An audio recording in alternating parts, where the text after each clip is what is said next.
बिस्मिल्लाहिर्रहमानिर्रहीम। अस्सलामु अलैकुम। आज मैं आपके साथ एक ऐसे मौजू को लेके आया हूँ जो कि बहुत ही आम फहम है लेकिन आम अमल नहीं है।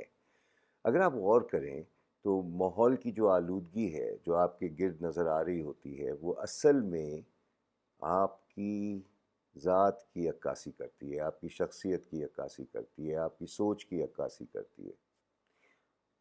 ये सुन के दुश्वारी तो हो रही है, लेकिन मैं इस मौजू पे ज़रा सी और गहराई के साथ बात करना पसंद करूँगा। अगर आप गौर करें, किसी शख्स ने अपनी मर्ज़ी के तहत सड़क चलते गटर में जाने की ख्वाहिश ज़ाहिर नहीं की। ऐसा है या नहीं है? बिल्कुल ऐसा है। कोई भी शख्स अगर चल रहा है सड़क के ऊपर बाज़ार में, वो कभी भी मैन होल खोल के गटर में नहीं घुसेगा। ये एक जिस्मानी सफाई का एक बहुत अहम पहलू है। और बेशक हम पाक और साफ़ पूरी तरह ना भी हों, लेकिन गटर में कौन जाके रहता है? मेरे ख़्याल से ऐसा कोई शख्स मुझे तो नहीं मिला। और साथ ही साथ अगर आप अपने आप से ये पूछें कि ये जो गंध है गटर के अंदर, ये गंध आई कहाँ से? वो हमने ही मैन्युफैक्चर की है। हम खाना खाते हैं, क्यों खाते हैं? क्योंकि तवानाई मिले, ज़िंदगी को हमें तवालत देनी है। सेहत की बात भी हम कर रहे होते हैं खुराक के ज़रिए, लेकिन जो हम खाते हैं कुछ चीज़ें काम की होती हैं, कुछ चीज़ें ज़ाया हो जाती हैं। अल्लाह का करम है, ये निज़ाम ऐसा है। और जो चीज़ें ज़ाया होती हैं उसकी आगाही तो हमें होती है, वो नापाक होती है और उसको हम फ्लश कर देते हैं और वो गटर में चला जाता है। लेकिन सवाल ये है कि क्या हम इस हकीकत को जानते हैं, लेकिन क्या इसमें घुसते हैं? नहीं। क्योंकि हमें पता है कि साफ़ पीने का पानी का ट्रैक अलग है और ग़लाज़त का ट्रैक बिल्कुल अलग होता है। तो ये तो जिस्मानी दुनिया की मैं बात आपसे कर रहा हूँ। कोई माहौल, कोई शहर, कोई इलाका ऐसा नहीं है जहाँ गटर ना हो।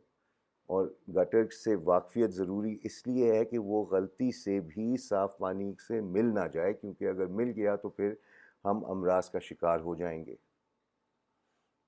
और जब आप देखते हैं पिकनिक स्पॉट्स में कूड़ों का ढेर, इतनी खूबसूरत हसीन जगहों में कूड़ों का ढेर, वो किसने किया है?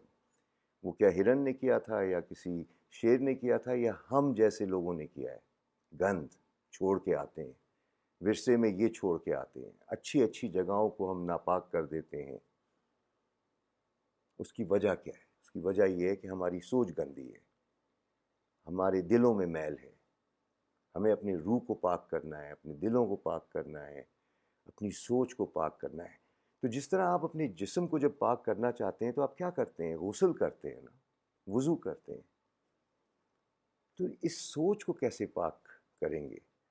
अब आप गौर करें, मीडिया है जिसमें मेन स्ट्रीम मीडिया भी है, सोशल मीडिया भी है, उसमें भी जिस तरह एक फ़िज़िकल माहौल में गटर हैं और साफ़ पीने का पानी का अलग इंतज़ाम है, इसी तरह से सोशल मीडिया पे भी गटर हैं। अब आप अगर अपनी सोच को गटर में घुसाएंगे तो कैसे आपकी सोच पाक होगी? इस पे भी गौर करें।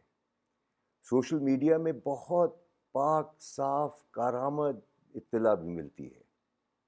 उधर अगर जहन को लगाएंगे तो सोच आपकी साफ रहेगी। और अगर इस सोच को, इस तवज्जो को आप लगाएंगे गटर पे, तो आप कैसे ये कह सकते हैं कि गटर में घुसें और गंदे ना हों? ठीक है, आलूदगी है माहौल में, तो अपने आप को इस आलूदगी में पाक और साफ कैसे रखना है? अपनी तवज्जो को अच्छाई की तरफ लाना है। आजकल जो हालात बने हुए हैं पाकिस्तान में, अफ़गानिस्तान में, जहाँ भी आप देखें दुनिया के अंदर, बहुत सी अच्छाइयाँ भी हो रही हैं और बहुत सी दर्दनाक चीज़ें भी हो रही हैं जो कि सुन के इंसान परेशान हो जाता है। लेकिन ये एक आगाही, एक एहसास हमें इस बात को भी बताती है कि हमें अपनी तवज्जो को अच्छाई की तरफ रखना है, बुराई से सीखना है, बुराई में घुसना नहीं है। तो हमें अपनी सोच को साफ रखते हुए अपने दिलों में से मैल को निकालना है। और दिल का मैल होता क्या है? लोगों से नफ़रत। लोगों से नफ़रत कभी ना करें, बुराई से करें। प्यार हमें हर इंसान से करना है, अल्लाह की मखलूक है। نبی کریم صلی اللہ علیہ وسلم ہمارے نبی، ہم اپنے آپ کو امتی کہتے ہیں. آپ اس دنیا میں آئے اور سب کے لیے ایک بلیسنگ بن کے آئے، رحمت بن کے آئے. تو ہمیں بھی امتی ہوتے ہوئے سب کے لیے رحمت بننا ہے، سب کے لیے. اور نفرت کرنی ہے تو برائی سے کرنی ہے، بندوں سے نہیں کرنی. یہ ضروری بٹھا لیں آپ. اور اگر ہم بندوں سے نفرت کریں گے تو دل میں میل ہے. اور اگر ہم سوچ میں تعصب پالیں گے، یعنی کہ پہلے ہی سے فیصلے کر لیں گے کہ کون کیا ہے کیسا ہے، تو اس کا مطلب ہے کہ ہم سوچ میں بھی ناپاکی لے کے پھر رہے ہیں. تو دیکھیں، جسم کو پاک رکھیں، سوچ کو پاک رکھیں، دل کا میل صاف کریں. گٹر میں نہ گھسیں، خواہ وہ سوشل میڈیا کا گٹر ہو یا وہ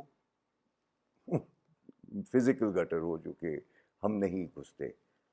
ضروری صرف اتنا ہے کہ آپ اس بات سے بالکل مطمئن رہیں کہ اس دنیا میں جب سے یہ وجود میں آئی ہے، اچھائی اور برائی کی طاقتیں چل رہی ہیں اور چلتی رہیں گی قیامت تک.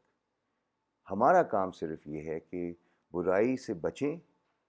اس کے بارے میں آگاہی تو ہمیں ہو جاتی ہے، لیکن برائی سے بچیں اور اس سوچ کو اچھائیوں میں لگائیں، توجہ اپنی اچھائی کی طرف لے جائیں. اور ساتھ ہی ساتھ نفرتوں کو نکالیں اپنے دل سے. برائی سے صرف نفرت کرتے جائیں، اور دنیا میں بہت سی برائیاں ہو رہی ہیں، اس سے بے شک نفرت کریں اور انسانیت سے پیار کریں. یہ بہت ضروری ہے جس دور میں ہم رہ رہے ہیں. بہت بہت ضروری ہے کہ ہم اپنے آپ کو پاک اور صاف رکھیں. اور آپ کو اس کی دلیل ملے گی جب آپ کا ماحول، یعنی آپ کا کمرہ، آپ کا گھر، آپ کا محلہ، جب آپ کو وہ صاف نظر آئے گا تو آپ پھر یہ اطمینان سے کہہ سکتے ہیں کہ انفرادی سطح پہ بھی اور اجتماعی سطح پہ بھی ہم نے اپنے اندر صفائی نافذ کر لی ہے. اور یاد رکھیں، ایک عام سا خیال ہے، صفائی نصف ایمان. تو ان خیالات کے ساتھ میں چاہوں گا کہ آپ لوگ ادھر ادھر اشارے نہ کرتے پھریں. آپ خود کو ٹھیک کر لیں، خود کو صاف اور پاک کریں. میں بھی یہ کوشش کرتا ہوں اور میں چاہوں گا کہ آپ بھی یہ کوشش کریں، کیونکہ اسی میں ہم سب کا بقا ہے. جب ہر فرد اپنی سطح پہ اپنے آپ کو صاف اور پاک کرے گا تو آپ دیکھیے گا نہ صرف ہماری جو فزیکل ماحول ہے اس میں صفائی نظر آنا شروع ہوگی، ہمارے نفسیاتی ماحول میں بھی صفائی آنا شروع ہو جائے گی. اور ماحولیات کی جو ہم باتیں سنتے ہیں اور آلودگی کی جو باتیں سنتے ہیں وہ بھی کم ہونا شروع ہوں گی. ہمیں صرف ایک بہتر انسان بننا ہے، بہتر انسان بننا ہے، اور بہتر زندگی نہ صرف اپنے لیے لیکن دوسروں کے لیے گزارنی ہے. ان خیالات کے ساتھ میں آپ سے اجازت چاہتا ہوں اور گزارش کرتا ہوں کہ اگلی ویڈیو کے لیے آپ منتظر رہیں. اور اگر آپ نے میرے یوٹیوب چینل پہ سبسکرائب نہیں کیا ہوا تو آپ پلیز کر لیں اور بیل آئیکن کو ٹک بھی کر دیں. Thank you. اللہ حافظ.